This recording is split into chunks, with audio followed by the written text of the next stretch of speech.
Bonjour les amis, dans cette vidéo vous avez mon pari combiné du mondial 2022 à l'instar de ce qui a été promis dans le groupe Telegram. J'avais promis faire un premier coupon avec une belle cote que nous allons miser sur de long terme. En effet, il faut dire qu'actuellement les cotes sont très élevées, mais à l'approche, toutes ces cotes là vont baisser. C'est la raison pour laquelle, voilà, connaissant déjà l'effectif de chaque équipe, j'ai décidé de faire ce coupon là pour ceux qui veulent vraiment un truc à long terme.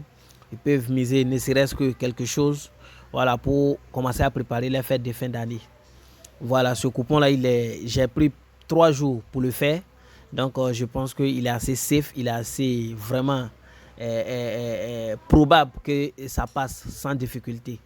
Donc je vais les analyser un à un pour que vous compreniez pourquoi j'ai fait ces différents choix.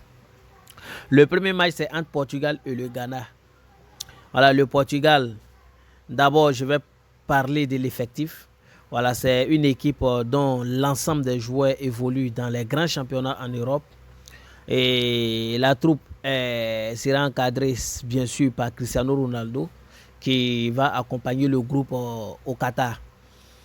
Et vous avez de très excellents joueurs dans leur effectif qui vraiment sont impressionnants au niveau européen. Au niveau du Ghana, c'est la même chose, ils ont quelques joueurs en Europe. Cependant, il faut noter que le Ghana, ces dernières années, est un peu faible. Un peu faible par rapport aux autres années. Mais dans cette éliminatoire de Coupe du Monde, ils ont fini premier dans leur groupe avant d'éliminer le Nigeria qui était une équipe quand même très en forme au match de barrage pour être qualifié finalement à ce mondial. Portugal de son côté a fini deuxième derrière la Serbie et a pu finalement se qualifier lors de la dernière journée, voilà, en cette Coupe du Monde. Malgré que le Portugal ne soit pas à son top level, le Ghana reste quand même une équipe en dessous du Portugal en termes d'effectifs et en termes de forme. C'est pourquoi dans ce premier match, je pense que le Portugal va déjà commencer à faire se préparer pour en fait d'éventuels huitièmes de finale. C'est pourquoi je pense que dans ce match-là, Portugal simplement va remporter le match sans difficulté. Au niveau du Brésil-Serbie, c'est la même chose. Le Brésil n'a plus perdu de match depuis mars 2021. C'est-à-dire ça fait plus de 1 à 6 mois que le Brésil n'a pas perdu de match. Lors de la phase d'éliminatoire pour cette Coupe du Monde, ils ont fait sans faute. Ils ont remporté tous les matchs à défaut de 3 matchs où ils ont fait 3 matchs nuls. Voilà, ils ont fait 3 matchs nuls et ils ont remporté tous les matchs de qualification. Et ça, c'est un très bon niveau pour une équipe de Brésil avec de très grands cadres, voilà, de joueurs très expérimentés. Et vous connaissez aussi dans leur effectif plusieurs joueurs au niveau de l'Europe. On pourra citer dans leur effectif Neymar que vous connaissez. On pourra citer Vinicius Junior et plein de joueurs en tout cas expérimentés. Cependant, il faut noter l'absence de Firmino et de Coutinho qui sont tous blessés. Malgré cela, Serbie, bien qu'ayant terminé à la première place devant le Portugal, se trouve moindre pour battre le Brésil lors du match d'ouverture. Je vais sur la base de la victoire du Brésil. Il y a l'Angleterre qui va affronter l'Iran. Voilà, à ce niveau, il faut dire que l'Angleterre, c'est une équipe, voilà, qui est très en forme, mais qui, voilà, qui n'est pas trop expérimentée, composée de joueurs moins expérimentés au mondial. C'est vrai que la plupart des joueurs peut-être sont à leur deuxième participation, mais il faut dire que voilà, la plupart des joueurs, c'est leur première participation également. Donc c'est une équipe où les joueurs vraiment sont soit à leur première ou deuxième participation, donc manque de moins d'expérience. Cependant, elle reste l'équipe la plus jeune, je pense, de l'Europe actuellement et est très dynamique avec des joueurs qui tournent et avec un excellent buteur que vous connaissez, Harry Kane. Et je pense que l'Iran, qui est une équipe un peu réservée, une équipe avec des joueurs, dont la plupart des joueurs évoluent dans les championnats locaux, seront incapables d'inverser l'Angleterre lors de la première journée. C'est pourquoi je vais sur la base de la victoire de l'Angleterre. Il y a l'Allemagne qui joue face au Japon. Dans ce match-là, le Japon n'est pas une équipe à négliger. C'est vrai que l'Allemagne est dans sa forme extraordinaire avec des joueurs très expérimentés. tels que les Toni Kroos et autres. Mais il faut savoir que le Japon, c'est une équipe qui parvient le plus souvent à trouver le chemin des filets et qui peut surprendre à n'importe quel moment. C'est une équipe très en forme et vous allez remarquer que dans le championnat, dernier Coupe d'Asie, voilà, ils ont été éliminés, ils ont été vaincus en finale par le Qatar. Voilà, sinon ils ont fait un parcours sans faille également. Donc ils sont extrêmement en forme.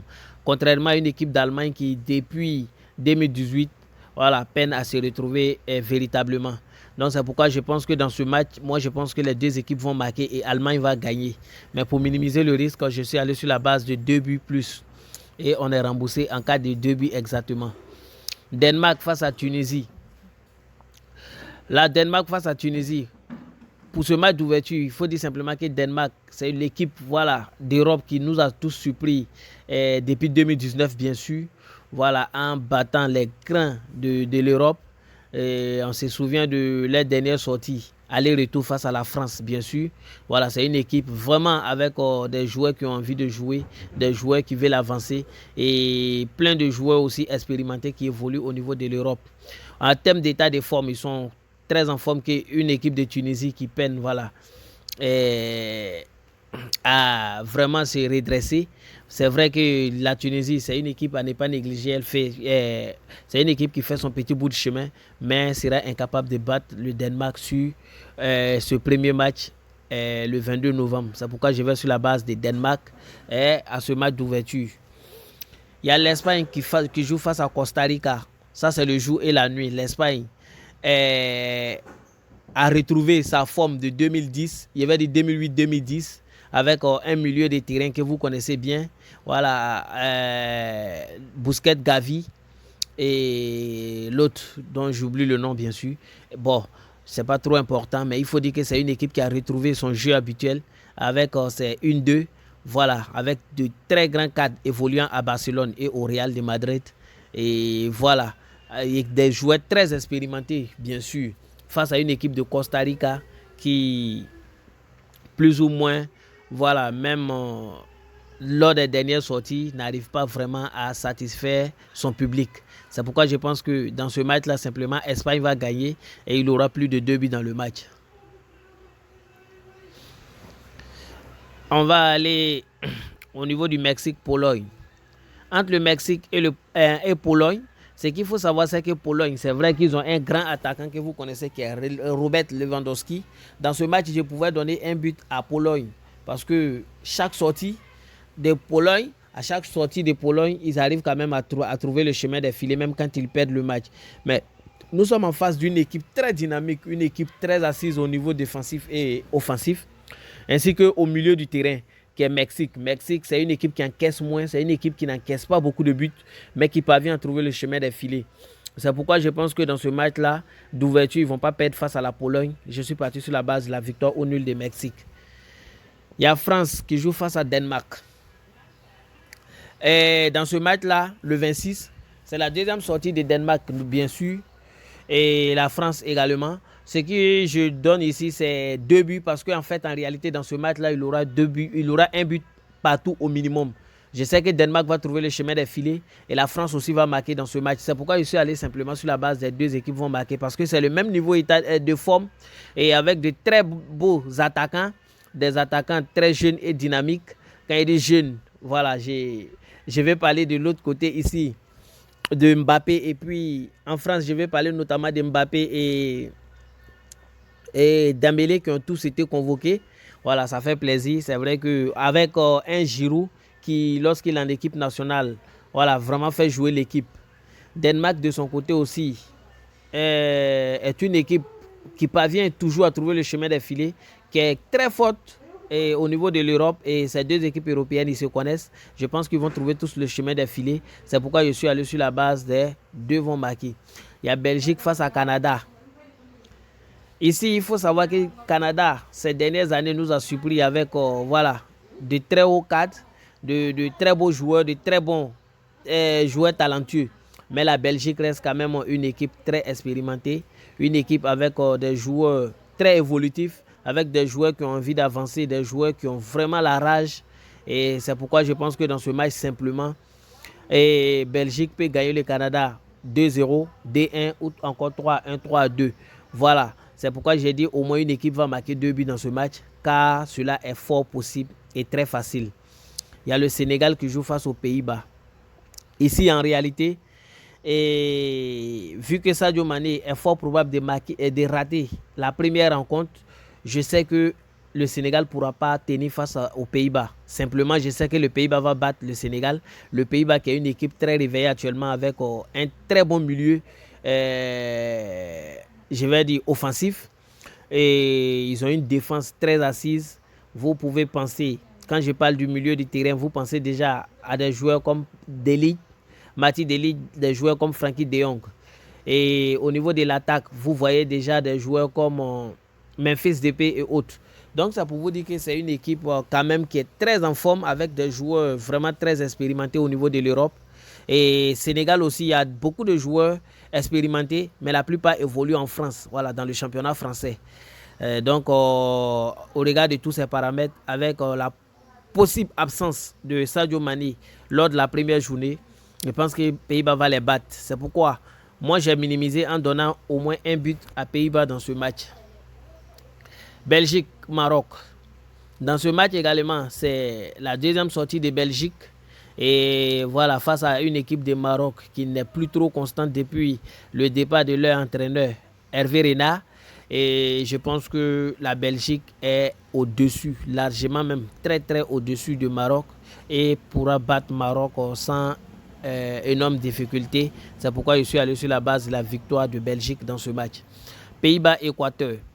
Dans ce match également, il faut noter une équipe d'Équateur qui fait tête aux grosses têtes au niveau de l'Amérique du Sud. Notamment, cette équipe a terminé à la 4e place après, bien entendu, le Brésil, l'Argentine et l'Uruguay lors des qualifications. Et avait gagné 7 matchs, 8 matchs, 7 défaites et 3 matchs nuls. Voilà, c'est un bon parcours au niveau de l'Amérique du Sud. Tout le monde sait ce qui se passe là-bas. C'est vraiment compliqué et difficile. Et voici une équipe des Pays-Bas qui voilà, a des très bons joueurs. J'ai déjà commenté le Pays-Bas, voilà, avec d'excellents joueurs très dynamiques, prêts à évoluer. Je pense que simplement les deux équipes vont trouver le chemin des filets. C'est pourquoi j'ai donné au moins 2 buts dans ce match. Voilà, je vois 1-2-1, 3-0, un match, un truc comme ça. Uruguay face à la Corée du Sud. À ce niveau, il faut dire que la Corée du Sud aussi a de très bons joueurs, mais est privé de son meilleur joueur actuellement, qui est le bras droit de Henry Kane au niveau de Tottenham. Je vais parler de Son, qui voilà, vraiment tenait l'équipe de Corée du Sud. Il est blessé, il a été opéré à l'œil lors de la dernière sortie en en Ligue des Champions. Voilà, c'est vrai qu'il est dans la liste, mais il ne pourra pas participer au premier match ni au deuxième match. Voilà, peut-être s'il y a une possibilité que l'équipe passe peut-être dans les phases finales, il pourra rejoindre le groupe. Je pense que partant sur cette base-là simplement, voilà, il sera très difficile pour Corée du Sud de battre l'Uruguay. C'est pourquoi j'ai donné la victoire à Uruguay. Voilà, j'avais donné la victoire à Uruguay, mais pour minimiser, je suis revenu et puis j'ai donné au moins un but à Uruguay. Il y a Serbie face à Suisse. C'est la même chose. Serbie face à Suisse, c'est les deux équipes marquent. En fait, en réalité, c'est les deux équipes vont marquer. Quand ils se croisent à chaque fois, c'est deux équipes qui se connaissent très bien. Voilà, chacun sait de quoi l'autre est capable. Suisse, c'est, voilà, vous voyez le championnat suisse. Combien de fois les joueurs trouvent le chemin de filer. Alors que l'équipe nationale suisse est composée pour la plupart de joueurs évoluant dans leur championnat. Voilà, c'est pourquoi j'aime bien la dynamique de cette équipe. Ils ont sélectionné plus de joueurs dans les championnats locaux. Ce qui fait que en fait, les joueurs se connaissent. Et à chaque fois qu'ils ont un match important, ils parviennent à marquer. La Serbie aussi, c'est une équipe qui marque beaucoup. Voilà, c'est pourquoi elle a pu terminer devant le Portugal en phase éliminatoire. C'est pourquoi je pense que dans ce match-là, les deux vont marquer. Mais comme c'est un pari combiné avec, avec beaucoup d'événements, j'ai donné également 1,5 but dans ce match. Donc voici un peu le coupon. Je vais enregistrer le code pour que ceux qui ne sont pas dans le groupe Telegram puissent le voir. Mais je vous invite dans le groupe Telegram parce que dans cette Coupe du Monde-là, on va vraiment se faire beaucoup d'argent dans les paris individuels. Dans les paris individuels, surtout, on se fera beaucoup d'argent. Et soyez-en sûrs, nous allons bien fêter cette fête de fin d'année. Donc, je vous invite dans le groupe Telegram. J'ai aussi un code promo si vous voulez vous inscrire. Pour ceux qui n'ont jamais gagné avec leur compte, si vous voulez un bonus de 200%, vous voulez créer un nouveau compte, vous remplissez tous les champs données personnelles et vous utilisez mon code promo MIMI 2022. MIMI, c'est en majuscule, M-I-M-I en majuscule 2022 collé. Et vous bénéficiez de 200% de bonus valable un mois lors de votre premier rechargement. Donc, voici un peu. Je ne fais pas trop la promotion de mon code promo parce que ce n'est pas ce qui m'intéresse le plus. Ce qui m'intéresse le plus, c'est vous accompagner dans les différentes analyses et autres. Voilà, lors du mondial, quand ça va commencer, lorsque j'aurai la compo officielle de chaque équipe, on va jouer des paris individuels. Je dis bien des paris individuels, donc soyez prêts. Préparez vos 5 000, vos 10 000. Et vraiment, vous allez voir qu'on va bien fêter les fêtes de fin d'année. Merci.